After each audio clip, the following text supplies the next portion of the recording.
আসসালামু আলাইকুম ওয়া রাহমাতুল্লাহ। প্রিয় দর্শক, আশা করি সবাই ভালো আছেন এবং সুস্থ আছেন। আজকে আমরা পড়ব নাদিয়াতুল কোরআন কায়দার 21 নম্বর পৃষ্ঠা এবং 21 নম্বর পার্ট। তো আজকে এই কায়দাটি আমরা পরিবর্তন করেছি, অর্থাৎ আপনাদের মধ্যে কেউ অভিযোগ করেছেন বা পরামর্শ দিয়েছেন কায়দাটি যেন চেঞ্জ করা হয়। তারপরে আমরা এক পৃষ্ঠাকে 4 ভাগে ভাগ করেছি যেন আরও বড় করে দেখা যায়। চলুন তাহলে শুরু করি। বিসমিল্লাহির রহমানির রহিম। হামজা জবর আ, ফা জবর ফা, আফা। এখানে একটি নিয়ম হচ্ছে, এই যে উপরে একটা গোল চিহ্ন দেখতে পাচ্ছেন, যদি কোরআন শরীফের মধ্যে কোথাও এরকম গোল চিহ্ন দেখতে পান তাহলে মনে করবেন যে এই অক্ষরটা বাতিল, অর্থাৎ এই অক্ষরটা পড়তে হবে না আপনার। তাহলে এখানে জবরের পরে খালি আলিফ থাকার পরেও আমরা এখানে টান দেব না বা এই অক্ষরটাকে আমরা পড়বো না, শুধু ফা জবর ফা পড়বো, আফা। তারপরে হামজা নুন জের, হামজা এখানে নুনের সাথে মিলাবো না, কারণ নুনের এই যে উপরে যে জজম আছে তার চেয়ে শক্তিশালী হচ্ছে মিমের তাসদিদ, সেই হিসাবে আমরা মিমের সাথে মিলিয়ে পড়বো। হামজা মিম জের ইম, মিম জবর মা, এখানে আলিফ আছে সেই হিসাবে বলবো মিম আলিফ জবর মা, আফা ইম মা, তা জবর তা, আফা ইম মাতা। তারপরে লাম জবর লা, এখানে গোল চিহ্ন আছে এটা বাদ দেব। তারপরে হামজাজের ই, লাম লাম জবর লাল, লাম খারা জবর ল, হাজের হি, লা ইলাল্লাহি। আগে বলেছিলাম আল্লাহ শব্দের ডান পাশে যদি জবর অথবা পেশ থাকে তাহলে আল্লাহ শব্দটাকে বাংলা লয়ের মতো করে পড়তে হয়, সেই হিসাবে বললাম ইলাল্লাহি, লা ইলাল্লাহি। তারপরে হামজা নুন জবর আন, তা জবর তা, আং তা। এখানে আনের মধ্যে আমি গুণনা করেছি। কেন গুণনা করেছি? এটা হচ্ছে একটা নিয়ম, ইকফা। নুন সাকিনের পরে যখন এই তা আসে তখন ইকফা করে পড়তে হয়, আর ইকফার গুণনাটা নিয়ম হচ্ছে বাংলা অনুসারের মতো। তাহলে আমি বললাম আলিফ নুন জবর আং, তা জবর তা, আং তা। ইকফার নিয়ম হচ্ছে, ইকফার 15টা হরফ আছে, এরকম নুন সাকিন বা জজমওয়ালা নুনের পরে যখন এই 15টা হরফ আসবে তখন তাকে গুণনা করে পড়তে হয়। সেই 15টা হরফ হচ্ছে তা, সা, জিম, দাল, জাল, জা, সিন, শিন, সদ, দ, ত, জ, ফা, কফ, কাফ। তারপরে বা পেশ বু, হামজা জবর আ, আং তাবু আ, বাবা পেশ বু, পেশের পরে জজমওয়ালা ওয়াও আছে যার কারণে একালিফ টান দিয়ে পড়েছে। তারপরে মিম নুন জের মিন, মিম নুন জের মিন, নুন জবর না, মিন না, তাসদিদ আছে নুনের উপরে যার কারণে গুণনা করে পড়তে হবে, ওয়াজিব গুণনা। বা জবর বা, মিন না বা। হামজা লাম জের ইল, মিম র পেশ মুর, সিন জবর সা, লামিয়া জের লি, নুন জবর না, মুর সালিনা, মিন নাবাইল মুরসালিনা।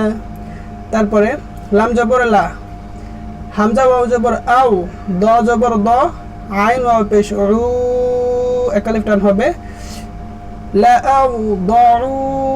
এখানে কিন্তু লাম আলিফ দেখতে পাচ্ছেন, এই লামের আলিফটা কিন্তু পড়া হবে না, কারণ এখানে একটা ওই যে উপরে চিহ্ন আছে, এর মানে হচ্ছে এই আলিফটা পড়া যাবে না, তাহলে এখানে টান দেওয়া যাবে না, লা আও দউ।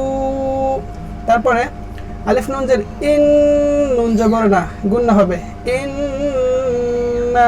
এখানে ইন্না গুণনাটা কিন্তু স্বাভাবিক গুণনা, এটা অনুসারের মতো হবে না, ইন্না। সা জবর সা, মিম ও পেশ মু, দাল জবর দা, সামুদা, ইন্না সামুদা। তারপরে হামজা পেশ উ, মিম জবর মা, মিম লাম দুই পেশ মুল, উমামুল, লাম জের লি, তা তা জবর তাত, উমামুল লিতাত, লাম পেশ লু ওয়া জবর ওয়া, উমামুল লিতাতলুয়া। তারপরে লাম নুন জবর লান, নুন দাল জবর নাদ, লান নাদ, আইন পেশ উ, ওয়াও জবর ওয়া, লান নাদউয়া। এখানে নুনের মধ্যে ওয়াজিব গুন্না হবে। তারপরে লাম খারা জবর লা, খারা জবর থাকলে এক আলিফ টান হয়।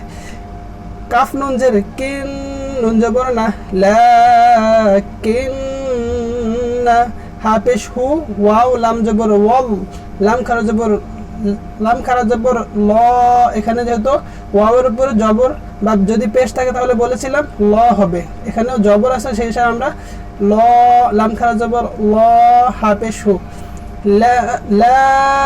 লাকিন্নাহু আল্লাহু। এবার আমরা পরের অংশ পড়ব। আমরা 21 নম্বর পৃষ্ঠা পড়ছি। তারপরে হামজা জবর আ, ফা জবর ফা, আফা, আলিফ হামজা মিম জের ইম, মিম তা জের মিত, তা জবর তা, ইম মিত্তা, আফা ইম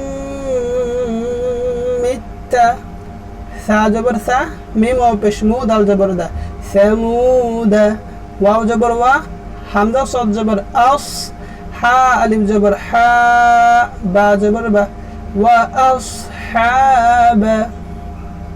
তারপরে লাম জবর লা, আলিফ জাল জবর আজ, লা আজ, বা জবর বা, হা নুন জবর হান, নুন জবর না, হা উল্টা পেশ হু, উল্টা পেশ হলে এক আলিফ টান হয়, তাহলে খারা জবর খারাজের উল্টা পেশ হইলে এক আলিফ টানিয়া পড়িতে হয়। লা আজ বাহান্নাহু। তারপরে লাম জের লি, ইয়া র জবর ইয়ার, লিয়ার, লিয়ার, বা পেশ বু, ওয়াও জবর ওয়া, লিয়ার বুয়া, ফা ইয়া জের ফি, এক আলিফ টান হবে, জেরের পরে জজমলা ইয়া হলে এক আলিফ টান হয়, লিয়ার বুয়া ফি।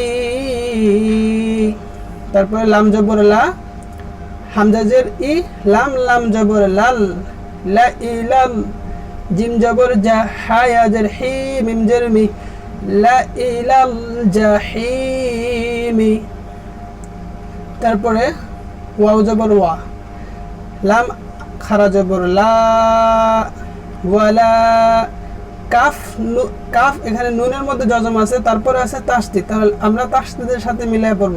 কাফ লাম জের কিল, ওয়ালা কিল, লাম জের লি, ইয়া বা জবর ইয়াব, লিয়াব, ওয়ালা কিল লিয়াব, লাম পেশ লু, ওয়াও জবর ওয়া, ওয়ালা কিল লিয়াবলুয়া।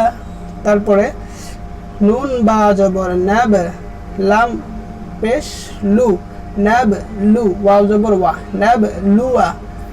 তারপরে হামজা খ জবর আখ, বা জবর বা, আলিফ জবর বা, র জবর র, কাফ মিম পেশ কুম, আখবারাকুম, নাবলুয়া আখবারাকুম, সা জবর সা, মিম ও পেশ মু, এক আলিফ টান হবে, দাল জবর দা, সামুদা, ফা জবর ফা, মিম আলিফ জবর মা, ফামা, সামুদা ফামা। তারপরের অংশ লাম জবর লা, হামজা নুন জবর আন, তামিম পেশ তুম, লা তুম, এখানে গুণনা করেছি। বলেছিলাম এই ভিডিওতে একটা নিয়ম যে নুন সাকিনের পরে যদি তা আসে বা ইকফার 15 হরফের কোনো হরফ আসে তাহলে গুণনা করতে হয়, আর সেই গুণনাটা হয় বাংলা অনুসারের মতো। যেমন বাংলা আমরা বলি না বাং, বাং এখানে গুণনা করবেন আর কি, তুম। হামজা জবর আশিন, দাল জবর শাদ, দাল পেশ দু, আশাদ্দু, লা আনতুম আশাদ্দু। তারপরে সিন জবর সা, লাম খারা জবর লা, সিন জের সি, লাম জবর লা, সালাসিলা, কফ জবর ক, ওয়াও আলিফ জবর ওয়া, কওয়া, র ইয়া জের রি, র জবর র, কওয়ারির, কওয়ারির। তারপর ওয়াও জবর ওয়া, সা জবর সা, মিম ও পেশ মু, এক আলিফ টান হবে, দাল জবর দা, ওয়াসামুদা। হামজা জবর আ, নুন জবর না, আনা, আইন খারা জবর আ, বা জের বি, আনা আ বি, দাল মিম দুই পেশ দুম মিম জবর মিম আলিফ জবর মা আনা আবিদুম মা হামজা পেশ উ লাম খারা জবর লা এখানে 4 আলিফ টান হবে কারণ এখানে একটা মোটা চিহ্ন উপরে দেখতে পাচ্ছেন উলা হামজা জের ই কাফ জবর কা উলা ইকা তারপরে মিম জিম জবর মাজ রা খারা জের রি হা আলিফ জবর হা মাজ রি হা এখানে একটা নিয়ম আছে কোরআন শরীফের মধ্যে এই এক জায়গায় আছে এখানে এই খারাজেরটা কি একারের মতো পড়তে হয় অর্থাৎ যদি একারের মতো পড়ি সেটা হবে মাজ রে হা শুধু এক জায়গায় কোরআন শরীফের মধ্যে এই শব্দটার ব্যবহার আছে অর্থাৎ এভাবে পড়তে হয় তারপরে ইয়াবা জবর ইয়াবা সিন এখানে দেখেন সিন উপরে লেখা আছে নিচে সদ লেখা আছে অর্থাৎ এখানে আপনি সিনও পড়তে পারবেন সদও পড়তে পারবেন কোরআন শরীফের মধ্যে যখন এরকম দেখতে পাবেন তখন আপনি সিনও পড়তে পারবেন সদও পড়তে পারবেন তাহলে ইয়াসিন জবর ইয়াস সদ পেশ সু আমি সদ পড়লাম যেহেতু সদটাই নিচে আছে ত পেশ তু ইয়াব সুতু তারপরে বা সদ জবর বাস ত জবর ত তা দুই জবর তান বাস ত তান এখানেও এই সদ সিনের মধ্যে একই নিয়ম হবে বাস ত তান তারপরে ফালাম জের ফিল আইন লাম জের ইল মিম জের মি ইলমি ফিল ইলমি এখানে একটা নিয়ম আছে যখন তানবিনের পরে বা নুন সাকিনের পরে ইকফার 15 হরফের কোনো হরফ আসে তাহলে গুণা করে পড়তে হয় তাহলে আমরা যদি মিলায়ে পড়ি গুণা করতে হবে বাসতাতান ফিল ইলমি তারপরে হা পেশ হু মিম পেশ মু হুমু দেখি পরের অংশের সাথে এটা মিল আছে কিনা হুমু এখানে আমরা ওই লাইনটা আবার এনেছি এই লাইনটা আমরা পড়েছি যা এই যে হুমু হা পেশ হু মিম লাম পেশ মুল হুমুল মিম পেশ মু সদ ইয়া জবর সই এখানে সদ সিন যে কোনো একটা পড়তে পারবেন সাধারণত আমরা সদই পড়ে আসছি বা সদই পড়ি সদ ইয়া জবর সই মু সই ত জের তি রা পেশ রু একালিফ টান হবে যেহেতু পেশের পরে জজমলা ওয়াও আসছে নুন জবর না মুসাইতিরুনা একসাথে বললে হুমুল মুসাইতিরুনা বাজের বি মিম পেশ মু সদ ইয়া জবর সই বিমু সই তাজের তি রদুই জের রিন বিমু সাইতিরিন বিমু সাইতিরিন এখানে থামলে কি হবে থামলে জজম হবে বিমু সাইতির তাহলে আজকের মতো এখানে বিদায় নিচ্ছি কোনো পরামর্শ থাকলে অবশ্যই কমেন্ট করে জানাবেন আল্লাহ হাফেজ